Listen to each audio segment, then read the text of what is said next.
اعوذ باللہ من الشیطان الرجیم بسم اللہ الرحمن الرحیم. اسٹوڈنٹس ہم لوگوں نے لاسٹ ٹائم جو ہے رکوع نمبر 3 جو ہے وہ پڑھا تھا. رکوع نمبر 3 جو ہم لوگوں نے اسٹڈی کیا تھا اور اس کی جو ایکسرسائز جو ہے آج ہم لوگ سولو کریں گے. سب سے پہلے جو ہے وہ الفاظ اور ان کے معنی ہیں. ٹوٹل جو الفاظ معنی دیے ہیں وہ 11 ورڈس ہیں جن کے جو معنی دیے ہیں. زیادہ، بڑھا دیا، اضافہ کیا، زیادہ ہو گیا پہلا جو ورڈ ہے. دوسرا جی تسلیماً، فرما بردار ہو گئے، سپردگی کر دی، اطاعت گزار ہو گئے، سر تسلیم ہم کر دیا. نہبا، نظر کیا. ردا، اس نے پھیر دیا، اس لوٹا دیا یا واپس کر دیا. لم ینالو، حاصل نہ کر سکے، وہ کامیاب نہ ہو سکے. ظاہرو، انہوں نے مدد کی. سیاسیہم، مرکب اضافی کے معنوں میں آتا ہے، یعنی کہ ان کے قلعے یا ان کی گھڑیاں، ٹھیک ہے جی، ان کے مطلب کے اوقات بھی آپ کہہ سکتے ہیں. قذافہ، اس نے ڈال دیا، اس نے پھینک دیا. تاثیرون، تم اسیر بناتے ہو یا تم قیدی بناتے ہو. تاثیرون، تم اسیر بناتے ہو یا قیدی بناتے ہو، تم قیدی کر لیتے ہو. اوراسا، اس نے وارث بنایا. اوراسا.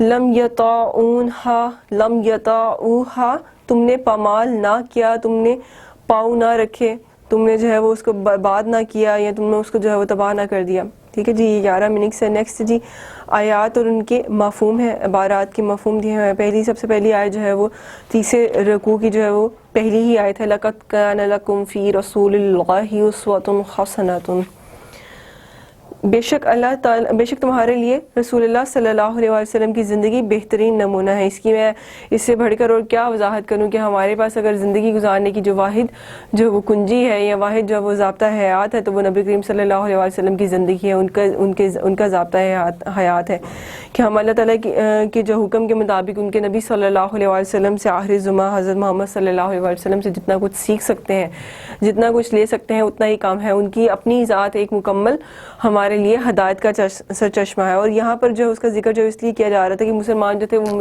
مصائب کا، مشکلات کا سامنا کر رہے تھے. بہت زیادہ جو ان کے اندر جو ہے وہ ایک تسلسل سا قائم ہو گیا تھا کہ پتہ نہیں کیا ہونے والا ہے، کیونکہ رسول اللہ صلی اللہ علیہ وسلم کے تمام جو اقوال و افعال ہیں کہ اقتدار جو ہے وہ تمام مسلمانوں پر واجب ہے.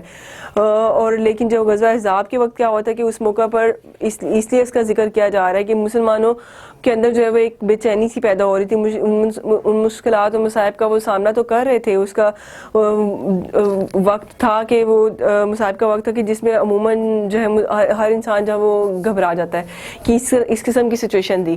تو وہ اس وقت جو مسلمانوں کو جو مصائب مشکلات جو ہے وہ سامنا کرنا پڑ رہا تھا، ان کے لیے اللہ تعالیٰ نے کہا کہ تمہارے لیے تمہارے نبی صلی اللہ علیہ وسلم سے بہترین جو ہے وہ کوئی ہوگا، کوئی ہدایت کا سرچشمہ، کہ تم اس کو تو دیکھو کہ وہ بھی تو میرا بندہ ہے، میرا نبی ہے، اور وہ ہر جگہ پہ ثابت قدم رہتا ہے، ہر جگہ پہ جو ہے وہ تم لوگوں کے ساتھ بھی تو ہوتا ہے.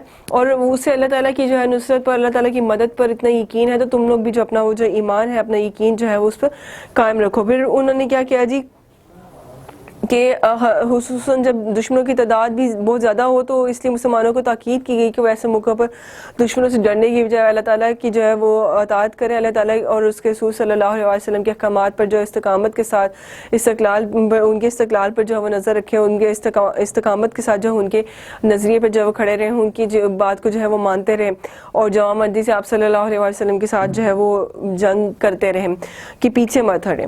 تو یہاں پہ جو ہے وہ اس لیے اس بارے میں جو ہے وہ بات ہوئی ہے.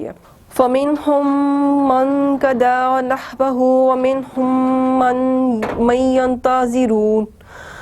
فَمِنْهُمْ مَنْ قَضَىٰ نَحْبَهُ وَمِنْهُمْ مَنْ يَنْتَظِرُ، کہ پس ان مومنین میں سے بعض لوگ اپنی نظر پوری کر چکے اور بعض انتظار کر رہے. کہ اتنی عقیدت تھی ان صحابہ کو نبی کریم صلی اللہ علیہ وسلم سے کہ وہ جو ہے وہ اس بارے میں جو ہے وہ نبی کریم صلی اللہ علیہ وسلم کی وفاداری اور ان کے وفادار تھے اور ان کے اتنے عقیدت مند تھے، ان کے اتنے جو ہے وہ دین اسلام سے محبت کا ذکر جو ہے وہ ان کے اندر تھا، اتنی جو ہے وہ تابعداری تھی ان کے اندر کہ انہوں نے جب نبی کریم صلی اللہ علیہ وسلم کے ساتھ جو وہ اس اس جنگ کا جب آغاز کرنے سے پہلے خندقیں کھودنی تھی تب بھی وہ ان کے ساتھ جو ہے وہ لگاتار لگے رہے, اور بعد میں بھی جو انہوں نے اس بات کا جو ہے وعدہ کیا, انہوں نے اس بات کی دعا کی کہ ہم لوگ جو ہے وہ نبی کریم صلی اللہ علیہ وسلم کے ساتھ جو ہے وہ رہیں گے, اور ان کے اندر جو ہے وہ شہادت کا جذبہ اس قدر سرشار تھا, اور وہ کہتے تھے کہ ہم لوگ جو ہے وہ کفار سے لڑتے لڑتے ہی جان دے دیں گے, ان کے ساتھ جو ہے وہ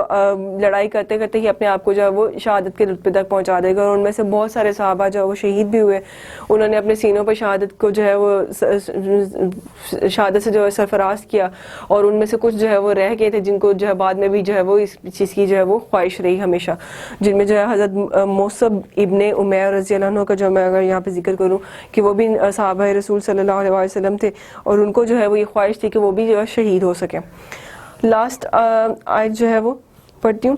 وَكَافَ اللَّهُ الْمُؤْمِنِينَ الْقِتَالَ وَكَافَ اللَّهُ الْمُؤْمِنِينَ الْقِتَالَ. وقاف مطلب وہ ترجمہ ہے کہ جی وہ لڑائی میں اللہ تعالیٰ نے مومنوں کے لیے کافی ہے, اور لڑائی میں اللہ تعالیٰ جو ہے مومنوں کے لیے کافی ہے. وقاف اللہ, اور کافی ہے اللہ مؤمنین مومنوں کے لیے کے تعالیٰ لڑائی کے دوران.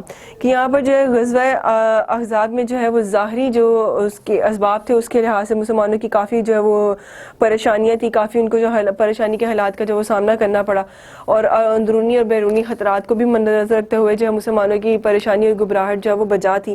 لیکن اللہ تعالیٰ نے کی مدد اور نصرت جو ہے وہ اس طرح آئی کہ لڑائی کے دوران بھی جو ہے وہ, اور مطلب لڑائی کی تو خیر نوبت ہی نہ آئی نا, لڑائی کی نوبت ہی نہ آئی, اور دشمن بغیر لڑائی کی میدان چھوڑ کر بھاگ گئے, اور آئندہ بھی جو ان کا جو ہے وہ زور ہمیشہ کے لیے ٹوٹ گیا کہ وہ نیکسٹ ٹائم بھی جو ہے وہ کبھی مسلمانوں کے خلاف کھڑے نہ ہو سکیں گے. اس آیت میں یہی بات ہو رہی ہے کہ مومنوں کے لیے جو ہے وہ اللہ تعالیٰ ہی کافی ہے, کہ میں اگر چاہوں, اللہ تعالیٰ کہتے ہیں کہ میں چاہوں تو تم لوگ یہ لڑائی کو جو ہے وہ یہیں پہ ختم کر دو, اور میں چاہوں تو یہ کئی دن تک چلتی رہے. تو ایسا ہی ہوا تھا کہ لڑائی کا تو کرنے کا موقع انتہا, تیر اندازی ہوتی رہی تھوڑے وقفے کے بعد جب اگر آندھی ذرا کم ہوتی تو دو جو ہے وہ بہادر جو اندر اپنی طرف سے جو وہ سامنے بھیج دیتے دونوں گروہوں کی طرف سے, دونوں مطلب لشکروں کی طرف سے. تو اس آیت میں جو یہی بات ہو رہی ہے کہ اللہ تعالیٰ نے جس طرح سے اس مصائب میں مبتلا کیا تھا اتنی ہی آسانی سے ان کو وہاں سے نکال بھی لیا. اینیویز یہاں تک ہماری ایکسرسائز کمپلیٹ ہو گئی ہے. نیکسٹ انشاءاللہ نیکسٹ سیکشن میں ہم لوگ نیکسٹ رکوع جو ہے وہ رکوع نمبر 4 جو ہم لوگ اسٹڈی کریں گے. تھینک یو سو مچ. یہاں تک اگر کوئی بھی سوال ہو, کویسچن سے ریلیٹڈ یا کوئی بھی بات آپ کو سمجھ نہ آئی ہو تو آپ پوچھ سکتے ہیں. اللہ حافظ.